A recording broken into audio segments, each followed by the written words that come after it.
bana poto et à gâté et alors du nouveau à Kisangani avec Ange de la presse Itelengeye Bobby Mupanzi Obina Massa na biso Gérard donc voilà tout ça déjà na kata ville à Kisangani Tobi non basala qui trop to moni Kinshasa frappé to travailler na Kinshasa tu comprendre que tu comprendre sur côté Lubumbashi ba Lubumbashi ba lusho ba côté Masolongo alors pourquoi pas te l'accepter ville à Kisangani Ange de la presse ça déjà décence na sur terrain ça déjà na kata Kisangani bana poto tous à la pré Kisangani na poto news Kisangani na poto news Kisangani na poto news donc yango déjà nouveau à Kisangani bana poto bana partout Amérique Afrique balobi pourquoi pas dire Asie aussi donc biso déjà tout ça déjà prêt to bongami déjà to quitter bino sur terrain to même une nouvelle chaîne sur YouTube donc Kisangani na poto news. Rien à dire, rien à commenter. Bana poto mingi quand nous sommes à la idéologie, ça veut dire que les trio magiques Ange de la presse, monsieur Itelengeye, Gérard Lombe Mutoto Congo, Caribou Kwetu et Maurice Ndongo, votre humble serviteur, le magma suprême Bobby. Toye l'issue se pose au peste la nenga mukete, c'est-à-dire que Kisangani. Dalaka bana poto, bozo image, bozo roté doza, botika ngobongo te. Mais dans la situation, on va changer. C'est-à-dire que plus auto hier, pendant que c'est la bione qui non, na Kisangani quand les boutiques kawana, on va changer. Parce que faut que on a une image moro boyé. C'est-à-dire qu'on est dans les tuyaux magiques. Après que et donc deux ans, banini, à la minute on a rempli du canot. Quand les moments on a Kimaguna donc ma solo ezo aller dans les mukote ma par ça. Pour une idéologie genre l'homme de Mutoto à Congo, il m'a faut emboîter les pas Maurice Ndongo, banini au bac ça ma solo on range ça là. Donc on a Maurice Ndongo, l'homme de Bobby, le Manuel Macron de la communication congolaise et bolonnaise en particulier. Gérard Lombe Mutoto à Congo, rien à dire. Ange de la presse l'a dit, et Bisso, il faut qu'on voyait Bissabino que Bana Poto, Bana Oyo Baouta, na ville à Kisangani, Boyoma Singama. Bisso, Ban le Konabino, Toza sur place. Je suis fier de vivre en Afrique, fier de vivre à Kisangani. Alors, pourquoi ne pas que la Sabino paie une image na biso ya Kisangani. Alors, trio oyo et ça justement pour la bino bana poto, to banu la Sabino ba éventualité nyon surtout information nyon surtout ça s'est passé à la Congo à travers une émission la bino, chaîne la bino, to banu la nyon surtout na poto Kisangani na poto news. Donc match et ça qui to connaît lengi. À très bientôt ba solo pour banu mona comme d'habitude. Dans la vie de bino ko lela ba chérie ha. Azali bazoya Ange la presse. Na système à gêner to lobika na si Bolandi Gérard, Bolandi Maurice Ndongo donc ma solo a déjà bien. Les trios de Kisangani na poto news. Balobi ça c'est une nouvelle chaîne déjà sur YouTube. Préparez-vous déjà en conséquence. Bana poto ndé na obenga bino toujours partout Bozali. Soit attendre il y a ko s'abonner na chaîne au YouTube. Je pense que j'imagine tout, il y a les pères de jumeaux congolais, tour d'Afrique, pourquoi pas dire tour d'Europe. Mais il faut s'abonner déjà rapidement à la chaîne YouTube Oyo. Pourquoi pas dire aussi merci à Banque Mondiale, exemple à suivre. Parce que là, qui au monde peut qu'il trop d'ailleurs. L'accident peut qu'il trop. L'accident peut troisième ville, il y a Congo la biso. Tout le monde a évolution, par rond-point du canot, et belé par la qui s'appelle Batika Moté. J'ignore aussi la prix Nobel, au Ganga Ganga du Tronon, Naï. Dans mon avis, la Kisangani, Ange de la presse, tout le monde a dit Kisangani, il y a un monde qui est déjà sur le terrain. Pourquoi pas dire aussi, si les salas, Ilumbe, mon père sur son petit téléphone, pas 17h dans la code. Lobby n'a pas de donc na Canada. Pourquoi pas dire aussi merci à Divenal Cap pour le patron canadien. Voilà, place aux Ali, fidèles et pequeños, des chocs qui vont s'abonner à la nouvelle chaîne au YouTube qui s'appelle Napoto News. Donc voilà, Bana Poto, vous s'abonner vraiment et belé. Bana Bassi et Kitoko, Bazali. Au monde, on a déjà, on les cas, on ça, on a édition. Alors, je vais interpeller Bino déjà que tous ça, la Kisangani, Napoto News, on a tout satisfaire Bino. Comme on avait une image, il y a troisième ville, la Biso Congo.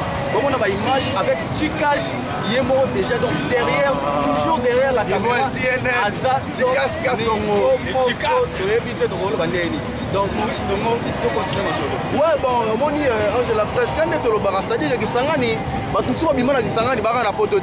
La vie que bon, partout dans le monde, on a mis le Congo, mais on a le Kisangani. On a le Mujima, on a le Machi, on a la Guine.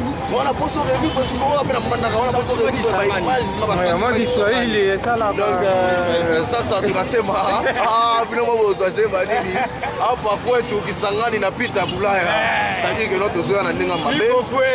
Il faut qu'on a na ba image ndenge zoa. Malgré tout. Nazometa mo libanda. Tuko hapa Kisangani avec Kisangani na poto news. Donc voilà. Voilà poto pour s'abonner quand on est belé. On a besoin de s'abonner pour que ça puisse vraiment chance. Babi trio Kisangani na poto news do sala on va pour nous satisfaire. Mais bien que belé balela qui. Aujourd'hui ingénieur Bidoche, le sénateur d'Ottawa. Abenga ange de la presse. Papoli ambo on a répété à tour à Kisangani. Il y a mode, donc toyé, on peut Sabino Bilengi à travers cette émission. Alors, préparez-vous quand on est en soutenir ma chaîne. Si vous soutenir Bisson de ça, Bisson bien. Quand on a besoin de soutien, soutien, et comme ça la Bisson. Ceux qui vont soutenir Bisson de boutique Bisson, donc ça on s'en haute. Donc, et si madame tout ça on s'en haute. Donc, on a besoin de l'accepter notre troisième ville de la République démocratique du Congo.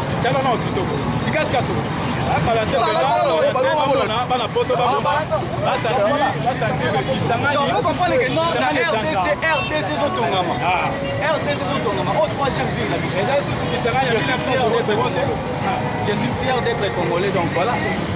Je suis fier d'être congolais, je suis fier d'être Boyoma Singamwambe. Je suis fier aussi à Otana Bandeko, Nakata Boyoma, donc Singamwambe. Voilà.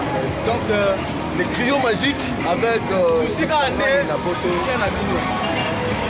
Ça la appelle Ling na soutien à Bino pour comprendre que non, Banamo Bayi. Banamo Bayi. Donc voilà, Sangani la photo, news papa. Donc il y a un derrière Ling. Il y a en plus c'est la piste pas la photo, pas la photo parce que ça la.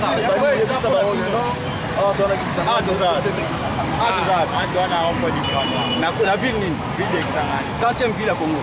3e ville. Alors au moins on a changement à la ville. Oui, changement dans la Malembe par rapport au gouvernement na biso ya mboka. OK. Mais c'est là ce qu'on va na poto va comprendre que bandotala ba image ya Kisangani. Expliquer ba que yoza na Kisangani. On a bana poto ba passer terre biso toza na Zamba po mingi ba passer au Kisangani za Zamba te. Toza na ville zo bolo Malembe makambo zo te Malembe ba ba mona ke teo tala ba immeuble zo tongama ba zo bolisa déjà. Bana poto biso pe toza Malembe sima na bino. Yango na ngaka ba pona bango. Toko magasi. Merci beaucoup. Donc, il y a un équipe maintenant à ça veut dire Kisangani ezoya. Oh, la nera mupete. Moi na namur de Yaloufi, Alice Bolonga na bige yo zo la namora de la presse. Alice Bolonga ye awa la Kisangani, auto ke nemena bise ke non on la ndisa yo image na si. La ndisa ye image bana poto ba balo baba l'équipe biso. Nani. Bango ba l'équipe biso nani. Kaskaso mazawa na bango ba le Bon marabo ki soki lelo bakongo mikili esalama soki lelo bakinshasa na poto esalama et pourquoi pas Kisangani mpe ezala na poto mais faut ezala na poto est-ce que vous comprenez yango nde eza bozwa toute sorte d'actualité musicale vous comprenez que la Congo tozala na baartiste mpe bele voilà il y a tant des artistes na Kisangani baze bele na Kisangani donc toloba makambo c'est-à-dire que non toyebaka mpe que non badulemani baza bapandisango mpe bazali donc tozali ville na biso toujours bendele likolo badi ange la presse très fier et surtout na évolution ya baville amona moni donc voilà et gouvernement sous etia biso kaka poa ville ekende kaka nde liboso tellement Kinshasa kitoko bashi kitoko matadi kitoko Kisangani kitoko mpe Kisangani mpe po ezala en plus troisième ville elekaka YouTube te voilà kindoki oyo akokanga makambo ya komprendre ya ye akokomprendre ya ye soki otia babiloko soki nini yo okomprendre nde okomprendre nzambe exista ça veut dire biso tokobenga nde tointerpele mingimingi bana poto partout ozali na Afrique Amérique wapi on a besoin de vos soutiens oui ata libanda Kisangani yango tolobi Afrique non c'est ça po baolandaka bazwa lipaku ya olanda émission oyo bosoutenir kaka nde bajeune oyo tosala makambo mpona babien bocomprendre mpe Kisangani ndenge nini eleka tala Kisangani ngai poso bamata na Kisangani venanga Mike Mosisi prêtre nayebi ke yo wana mikili na minute oyo ozolanda makambo oyo ve soutien bapeti na yo en tout cas rien à dire rien à commenter donc yo maintenant Mike Mosisi jeune millionnaire voilà rien à dire rien à commenter quoi nous avons prêtre de prêtre vena biso Gabi Lopoke venanga Gabi Lopoke mwana ya limpoto ngai bébé chéri yoka oh toko sana rete bébé chéri estingia mamakanda na kati ya Angleterre Londres estingia mamakanda na kati ya Angleterre Elkana Mpialu the last man standing na kati ya États-Unis Elkana Mpialu. Alors pourquoi oublier yo moko place au Vandoumi Yemi na oposa note Angèle Wosso Stella Toulanda Angèle Wosso Mama Paradis yango ne ye donc ezoya sangani na poto news papa elela bana poto poto yebi bana poto masolo nde yango bana poto wana posa toloba toti avant makambo oyo ebandi déjà avant makambo yango koma na badimension tolinga tomata nango na bino bomona mna télé réalité ko kisangani bongo bango baloba baleki kisangani nana nini yango biso mpe toa ville tobila monene na mboka oyo vraiment donc chaîne yango wana ye na YouTube bosabonne pour savourer réel moment de plaisir na biso ensemble donc en temps réel to bano balancer bino ba image ya kisangani na ba concert donc bisika yo se passe na moye salama ba événement presque botika ba bio musi botika te bakisami donc ba place bela bisengeza ba bio musi neti botika te bezane bele to pesa bino et puis ba botika ekufa pe to pesa bino Maurice Ndongo est-ce que toi ndokai ça penga mbolubu sans problème. Alors pour comprendre que Kisangani ça na rive gauche na rive droite. Voilà. Pour traverser le Congo, au moins la jeune de Kitoko, yo mona lukunga Loria Mutaki, wana poto, yeba que non image ya lukunga Rolanda na mikili sans problème. Sans problème. Massa na ngai Didi Stone, là sozali bango théâtre, sans oublier Richman Pharaon, aussi Akani Matala, Akani Nina Lengisaka. Massa na ngai. Voilà la chanteuse à ma caisse. Le trio magique. Ange de la presse, le trio magique, voilà. Ange de la presse. Angela sans oublier Ingaye, Octavie et Guaké.